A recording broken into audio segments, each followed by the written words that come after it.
Hello friends and welcome back to my YouTube channel रिद education.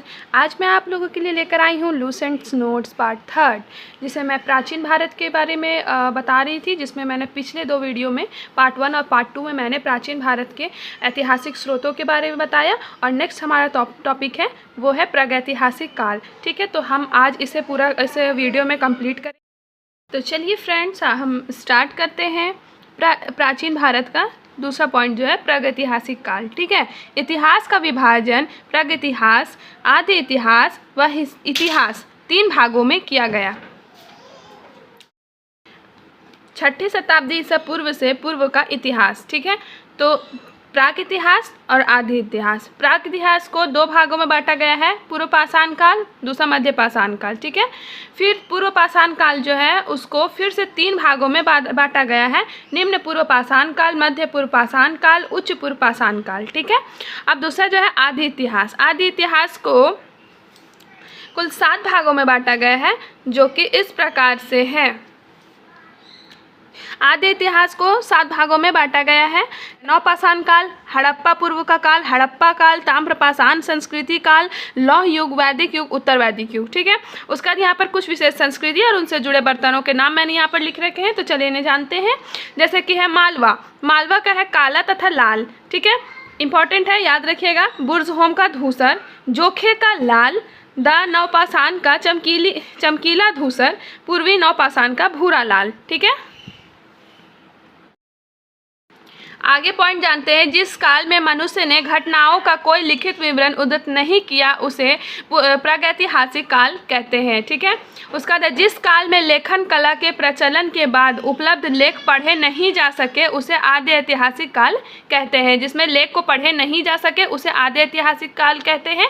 और फिर आगे देखते हैं, मानव विकास के उस काल को इतिहास कहा जाता है जिसका विवरण लिखित रूप से हमें उपलब्ध होता है। तो इतिहास किसे कहा जाता है? जिसका विवरण हमें लिखित रूप से प्राप्त होता है उसे इतिहास कहा जाता है। फिर नेक्स्ट देखिएगा, ज्ञानी मानव होमोसेपियंस का प्रवेश इस धरती पर आज से लगभग 30 से 40 हजार वर्ष पहले हुआ था। ज्ञानी मानव का धरती पर प्रवेश कब हुआ था? 30 या 40 हजार वर्ष पहले हुआ था। जो भी अंडरलाइन किया हुआ है सारे इंपॉर्टेंट है, तो इसे आप ज़रूर याद रखिएगा। एग्ज़ाम के लिए बहुत इंपॉर्टेंट होते हैं ये सारे क्वेश्चंस, एग्ज़ाम में पूछे जाते हैं। ठीक है, पूर्व पाषाण युग या पूरा पाषाण काल की पूर्व पाषाण युग या पूरा पाषाण काल के मानव की जीविका का मुख्य आधार शिकार था। ठीक है, यानी पूर्व पाषाण काल में मानव की जीविका का आधार क्या था? शिकार था। वो शिकार करके अपने जीवन यापन करते थे। ठीक है, शिकार पूर्व पाषाण काल में आदि मानव के मनोरंजन के भी साधन थे, और वे मनोरंजन के रूप में भी शिकार करते थे और अपने जीविका चलाने के लिए भी वह शिकार किया करते थे। ठीक है, आगे देखेंगे, आग का आविष्कार पूर्व पाषाण काल में हुआ। पहियों का आविष्कार जो है वो नवपाषाण काल में हुआ। ठीक है, आग का पूरा पाषाण काल में हुआ और पहियों का जो है वो नवपाषाण काल में आविष्कार हुआ। ठीक है, उसका नेक्स्ट हो गया, मनुष्य में स्थायी निवास की प्रवृत्ति नवपाषाण काल में हुई। स्थायी रूप से निवास करने की प्रवृत्ति मनुष्य में कब आई? नवपाषाण काल में आई। ठीक है, मनुष्य का सबसे पहला पालतू जानवर जो था वो क्या था? कुत्ता था। ठीक है, बहुत इंपॉर्टेंट है। उसके बाद मनुष्य द्वारा सर्वप्रथम प्रयोग किया गया धातु क्या था? तांबा था। ठीक है, तांबा था सबसे पहला धातु जो मनुष्य के द्वारा सबसे पहला रूप मतलब प्रयोग किया गया था। ठीक है, वो पहला धातु जो था वो तांबा था। इसके द्वारा बनाए जाने वाले प्रथम औजार क्या थी? कुल्हाड़ी थी। ठीक है, तो तांबा से सबसे पहला औजार क्या बनाया गया था? कुल्हाड़ी बनाई गई थी। कृषि के बारे में कुछ है कि इसका आविष्कार नवपाषाण काल में हुआ। ठीक है, कृषि का आविष्कार कब हुआ? नवपाषाण काल में हुआ। ठीक है, कृषि के लिए अपनाई गई सबसे प्राचीन फसल क्या थी? तो गेहूं थी पहली और जौ। ठीक है, गेहूं और जौ थी। लेकिन मानव द्वारा सबसे पहले यानी सर्वप्रथम प्रयुक्त अनाज क्या था? चावल था। ठीक है, तो सबसे पहली फसल जो अगर पूछा जाए प्राचीनतम फसल अपनाई गई जो थी वो गेहूं और जौ थी, लेकिन जो मानव द्वारा सर्वप्रथम प्रयुक्त किया जाने वाला अनाज क्या था? वो था चावल।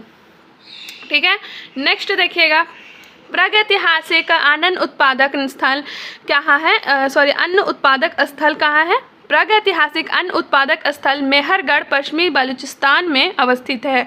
कहाँ पर है? मेहरगढ़ में पश्चिमी बलूचिस्तान में अवस्थित है। ठीक है, कृषि का प्रथम उदाहरण मेहरगढ़ से प्राप्त होता है।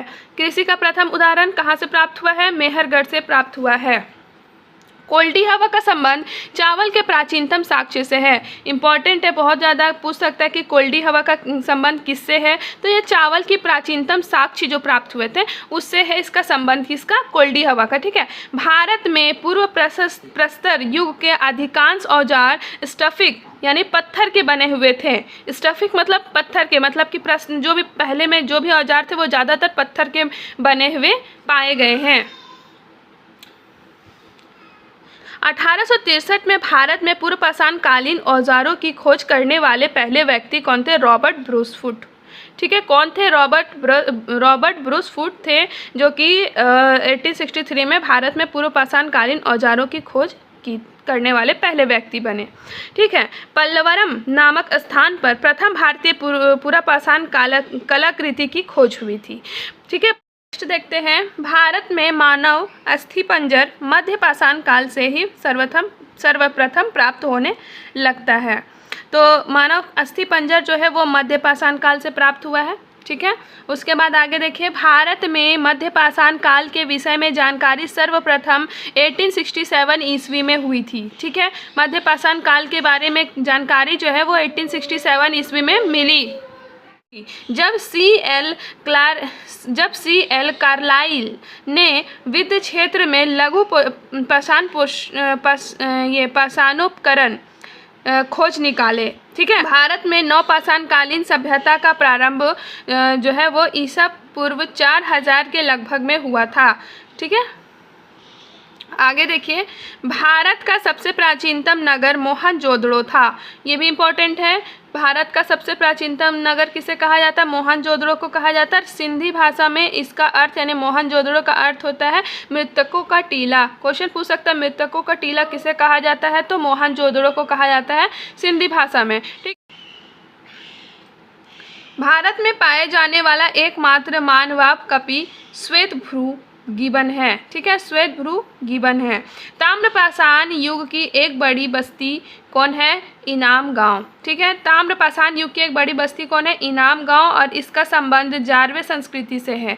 इनाम गांव का संबंध किससे है? जोरवे संस्कृति से है। ठीक है। उसका बाद हो जाएगा, भारत में शिवालक की पहाड़ी से जीवाश्म का प्रमाण मिलता है। शिवालक की पहाड़ी से हमें जीवाश्म का प्रमाण मिलता है। भीमबेटका, जैसे कि भीमबेटका भी कहा जाता है गुफा, भीमबेटका गुफा। ठीक है। इसके बारे में पहली बात है कि पुरासनिक आवासीय पुरास्थल है, पुरासनिक आवासीय स्थल है। ठीक है। दूसरा जगह कि यह आदि मानव द्वारा बनाए गए शैलचित्रों और शैलाश्रियों के लिए प्रसिद्ध है।